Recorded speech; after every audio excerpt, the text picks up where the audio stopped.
For 20 weeks, Times Network, India's most influential television network, drove riveting conversations with some of the best minds from across key focus sectors to build a roadmap for India's growth trajectory. What are some of the issues that challenge the Indian economy? Coal is something that we have to worry about. All those areas which are linked to crude, they will see an impact. What are the government's growth stimulation strategies? It is in the interest of the economy to give stability in policy, and it is in the interest of the economy to sustain the growth. The feedback we are getting from MSMEs is a level of optimism. What are some of the key tenets of India's growth story? What is important is to create sustainable income for people, which can only be done through job creation. And can India successfully navigate the economic headwinds that she faces? The ball has to be moved to the entrepreneur. The government has addressed both the issue, fiscal prudence as well as the growth also. We address them all at the Punjab National Bank presents Times Network India Growth Mission, as leading minds from across India's business, policy and economic landscape came together to crystallize key action points for a comprehensive growth story to protect and build India's robust economy. As we bring this season to a close, we take a look at how India can turn uncertainty into an opportunity. Hello and welcome to the grand finale of Punjab National Bank presents Times Network India Growth Mission. I'm Tamanna Inamdar. Through the last several weeks, we've been bringing you stories of India's growth, resilience and recovery, especially after COVID-19. While that pace of recovery has been commendable, we're now facing headwinds from every quarter. There is a war going on between Russia and Ukraine, which is impacting supply chains. On the other hand, we're seeing inflation, which is becoming difficult to beat back. Well, the truth is this is something that people around the world, nations around the world, and economies around the world are facing. The question we're posing today is, how will India fare compared to the rest? Can we emerge stronger and quickly move to the growth that we all expect and anticipate? First, let me go across to my colleague Mihir Bhatt to set the context. Welcome to this special episode of India Growth Mission. I have a very special guest with me. I have Mr. Sanjeev Sanyal with me joining on this special broadcast. Mr. Sanyal, thank you so much for joining us, and thank you for being part of this special initiative at Times Network called India Growth Mission. You know, our mission throughout this series has been basically focusing on the main growth areas that India can actually capitalize on to develop a long-term growth trajectory.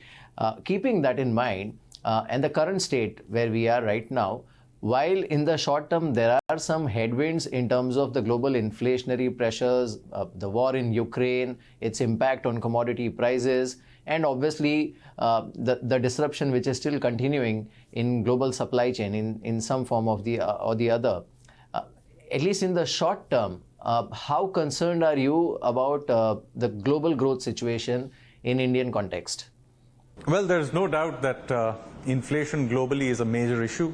And here in India, we are also seeing some part of that flow through to prices. I mean, we are an energy importing country, so we can't be insulated from global oil prices. And of course, other commodities are also high. So in that sense, we in the government certainly are taking, watching these price rises with some concern on the energy front.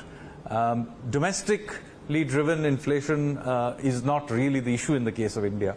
Our supply side is responding wherever possible, but wherever there are these imported disruptions, whether it's for oil, but there are also for things like chips, for example, where there are disruptions which are filtering through to sectors like automobiles. We do need to be cognizant of the fact that these are pressures that we need to take into account. Now, what can we do? Well, one is keep our supply side at least internally so that the feed through is as minimal as possible. Very importantly, maintain macroeconomic control. This is very, very critical for the medium term, whether it's in terms of money supply, domestic interest rates. You've already seen the Reserve Bank has preemptively begun to increase interest rates, and money supply in India, even through the cycle of the pandemic, where many other countries may have gone overboard with their monetary easing, we maintain money supply growth at reasonably controlled levels. So all of that means that from a macroeconomic stability perspective, things are in control. But yes, we are a part of the rest of the world, and we have to be cognizant that there will be some feed through to us. Right. I want to basically focus on the long-term scenario. And from that point of view, I think one thing which has emerged very clearly post-pandemic and even now continues to evolve is world's attention on China plus one policy, the continuing disruption of various supply chains in China, and India's emergence as a very stable, predictable, growth-oriented economy. Now, if we keep all these factors together, then there is a good case for Indian economy to remain in a high growth trajectory scenario for a couple of years to come. As a country, how do we capitalize on that? You're absolutely right that global supply chains are indeed diversifying, and India is an obvious country to take advantage of that. I think people are beginning to appreciate our much more stable democratic political system. They're also appreciating the large number of supply chain improvements we have done, not only in terms of external, but even internally inside the country, in terms of building up the roads, highways, air networks, and so on. And also, of course, very importantly, being able to implement the GST system. Till very recently, we were not a internally integrated market. So we're not a common market. We could go around the world and say India is a large market, but in fact, we were not a common market. So with the implementation of GST, we are able to then leverage our internal market. So all of this means that we are in a position to create scale, which is something that historically we were not very good at doing, particularly in the manufacturing sector. So infrastructure on one side, building up a common market on the other side, and then using schemes like the PLI scheme in order to create scale. Again, an important issue that we have all historically had is that in the name of protecting the MSME sector, we actually introduced all kinds of restrictions which actually restricted them. So what we have done for the first time is create a PLI scheme which is really like a ladder for allowing medium-sized players to scale up very, very rapidly, even larger players to scale up to be even larger, because if you want to be in the global scale, you need to be able to have Chinese scale factories to be able to have those economies of scale. So it is important here, therefore, to understand that we are now thinking like a country that can be an alternative. All this while, we always restricted ourselves in various ways. And I think what is good in the last few years is that we are thinking in the correct scale, whether it's in terms of infrastructure, in terms of the policies and the ambition we have. And I think that those are beginning to pay off. Right. Now, sir, I have a question about the current situation, which is obviously looks like a prolonged situation in terms of what is happening in Europe. And I'm not talking about the war, but the evolving scenario. World ran into the global pandemic crisis, then it ran into supply chain issues, which mainly emerged from China. Now it has run into this so-called war. Then there are inflationary pressures. Now, obviously, some of these, I would say, triggers are going to have a much lasting or a longer effect on the global economy. How is India placed in this whole situation right now? One is, I understand that people are looking at India as an alternate manufacturing destination or a supply chain port of sorts. But how are we placed otherwise in this global geopolitical cum economic scenario, if I can put it like that? I think the important thing to be able to deal with an uncertain, evolving world is that we need to engage with it, keeping in mind our national interests and also being unapologetic about following those national interests. I think you have seen, for example, whether it's the way we dealt with the RCEP issue. We felt that RCEP didn't fit into our national interests.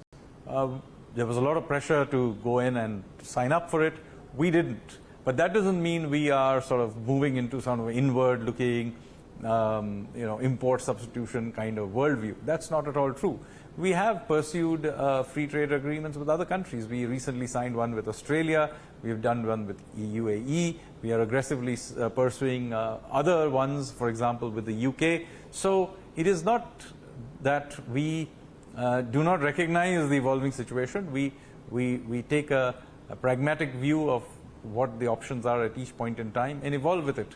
And the same thing has happened even with the issue of our response to sanctions or otherwise with Russia. We stood our ground as far as importing Russian oil is concerned. Ironically, many of the critics of that policy are themselves importing gas and oil from Russia on a much greater scale than we are. But in the past, we would have quite easily caved in. What has changed is that we stand our ground when it deals with our interests, and I think people have begun to respect that. Absolutely.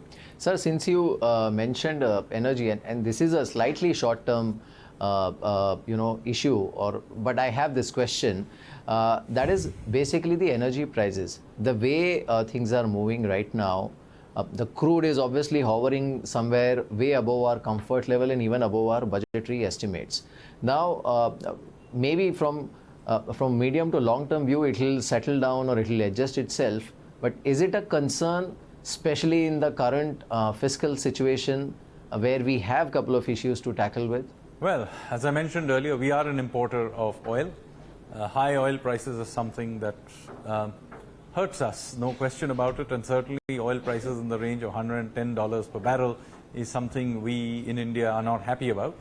But we have to deal with it in various ways, particularly in terms of the feed through to the general population. We have limited scope for maneuvering. One of the things we did do back in November was to cut some of the taxes, and some of the states also cut taxes. Maybe there's some of the states that didn't cut taxes then can now perhaps follow through. But I think at some level we have to realize that whatever the feed through we allow, if we don't want that feed through to happen, there is a fiscal price. Somewhere we have to make an adjustment, whether it's in terms of cutting taxes or some other way.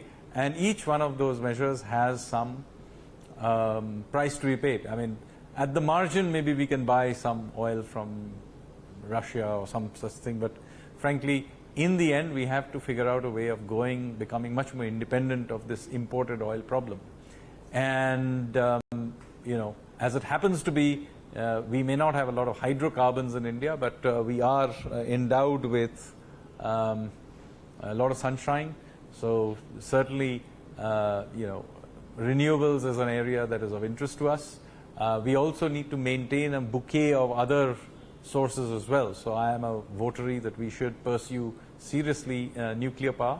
And of course, some amount of coal-based electricity production also needs to be maintained in this country, even into the future. So whether it's driven by domestic mining or by imports from Australia, we do need to maintain a certain mix of energy such that if any particular source of energy suddenly becomes expensive or difficult for whatever reason, we have other sources to make up for it. But of course, not merely for climatic reasons, but simply because of the nature of our natural resources, pursuing renewables, particularly solar, is something we need to do and sustain. When we are looking at next 25 or even 50 years and the kind of potential that India holds right now, how concerned are you about this, the so-called federal structure? Because what happens is, in many cases, we have seen that the policies are announced and rolled out, or projects are announced and rolled out by the central government. And in some cases, we have seen that the states will drag their feet in terms of land allocation, adopting to policies. From an foreign investor point of view or purely from confidence point of view, it sometimes becomes a sort of a dampener. How do we address that?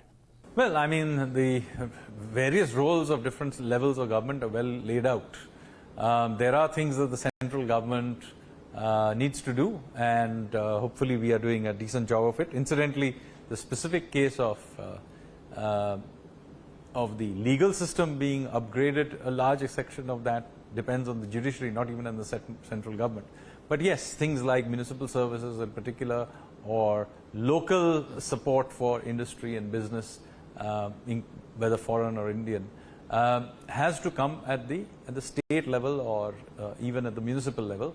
And it is true that there is a fairly wide range of outcomes depending on the state. Some states are clearly better at it than others are for different reasons. Now, my own view is that while there are certain amount of sort of top-down incentivization that the central government can do for specific things, I am a believer that ultimately you've got to allow democracy to work. So this is not about, wise mandarins of Planning Commission or the Prime Minister's Economic Council or Niti Aayog who, are headmasters who must be telling what the state should do. That is not at all the case. Ultimately, the people of these individual states have to demand services, and that's the only way it will work in a democracy. So there is no easy way. Until people demand services and quality, you cannot ultimately resolve this issue. So, it goes back to the core of that. The good news is that people now have much better sources of information, whether they travel more, they have relatives, very often you'll have relatives in different parts of the country, you have social media. All of this means that people are getting much better information than access than they probably ever had. And presumably if one or two states do a lot better than the others, then the news gets around. So I think that ultimately is an important part of this. And I don't think it is about people sitting in the center wielding a headmaster stick that is the ultimate way. I'm much more in favor of a decentralized bottom-up approach of competitiveness that ultimately allows local governments to perform better. Absolutely. Sir, I have last two questions. The first one is about two major challenges that we, and I think the entire Southeast Asia faces to some extent. One is the climate crisis, or the climate emergency as we call it. And the second, in case of India, is especially creating right kind of jobs for right kind of people. Because obviously, I mean, we will end up creating a lot of jobs, but the fact is we do need much more jobs than maybe what we create right now in the formal sector. What is your view on these two very critical issues? Because somewhere it will swing the needle for us in terms of where we are 25 years down the line. Well, as far as climate change is concerned, it certainly is an important issue. And incidentally, climate change is something that happens all the time throughout our history. Our first urban civilization, the Harappan civilization, ultimately got destroyed by climate change and the drying up of a critical river. So we know that climate change is a very serious thing and does have major ramifications. So I certainly think that we need to not just think about mitigation, but a lot more about adaptation. Whether we like it or not, climate will now change, and we are probably already well past the tipping point.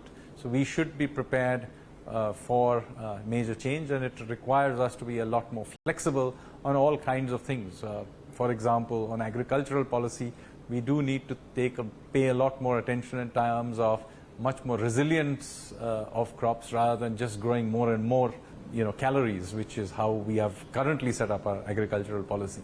So crops like, for example, the millet crops, which are much more resilient to variation in climate, are things that we need to take more seriously. So as far as jobs is concerned, certainly creating more and more jobs is an important part, because, as I said, we need to deploy more people in new and emerging sectors. This is critical because obviously we were also going through the demographic cycles that will, for the next 20-25 odd years, create a disproportionate proportion of our population will be of working age, and we need to be able to absorb them. So in that sense, it is very important that we create jobs. However, you had a statement in there, the right kind of jobs for the right people. Now, I do want to make it very clear that I'm uncomfortable with the idea that, this is done in a planning sort of way. Most of the jobs of the future are still not known, and they may emerge out of areas that we have not imagined. So I am a little uncomfortable with this idea about having top-down policies to try and guess where these jobs will pop up from. Policymakers and bureaucrats are notoriously poor at being able to guess that. So I think what really matters is to maintain open policies, allow for creative destruction, allow for flexibility, make sure that the frameworks in which entrepreneurs, startups, companies, and individuals take decisions remains as easy as possible, so that there's ease of living, ease of doing business, so that as things evolve, new sectors arise and so on, our job market is able to evolve with it. So I think that is very important, that we create the conditions for this evolution rather than try and guess where those jobs will be. As I said, I am very, very skeptical of the ability of policymakers to be able to guess where they will be. Right. I love your honesty. One last question to you, sir. In fact, not even a question, but we at Times Network strongly believe, and it has been part of our many initiatives and conversations, that India doesn't only have the demographic dividend, we also have a very strong democratic dividend, especially in the current scheme of things or the current global scenario. It is a huge plus that we are a strong democracy in 75th year of independence, and it provides to a great extent, it provides stability and predictability of the way country will move or the policies will evolve. What is your take on that? How do we capitalize on this democratic dividend apart from demographic dividend? Well, I think we Indians are way too apologetic about the noisiness of our democracy. It's noisy. There's lots of opinions that bounce about. And sadly, we tend to sort of think that is somehow a disadvantage. My own view is that, look, since my entire basis of my argument is that you allow for churn, of creative destruction, of all kinds of flexibility, well, in that context, democracy it's also true in the political sphere as far as democracy is concerned. There's lots of let different people come up with new ideas, let that churn. Some of them will get tried out in different states, the better ones will presumably survive, and so on. And so in that way, we will make our way forward. So this allows for a certain degree of flexibility that, for example, other systems may not have. But it does require one thing, that we as Indians have faith in this messy process. And as I said right at the beginning, we are way too apologetic about this, especially when we are dealing with foreign media critics, for example. We tend to get all very defensive. There's no reason for us to be defensive, whether it's in terms of the way our system, messy as it is maybe, or in terms of our pursuit of national interests in international forums. There is absolutely no reason for us to be apologetic. We are now the world's fastest growing economy, democracy or otherwise. As far as, while I always take forecasts with a pinch of salt, at least for this year and next year, the IMF clearly forecasts us to be growing at much higher rates than even China, and I think that is sustainable. So I think we are on a good wicket here, and we should pursue rational policies as far as we can, maintain flexibility, continue to pursue international export markets, upgrade our technology, and in every one of these spheres, not be apologetic. Absolutely. So thank you so much for joining us. It's been a pleasure having you on this special episode of India Growth Mission. Thank you so much. Thank you.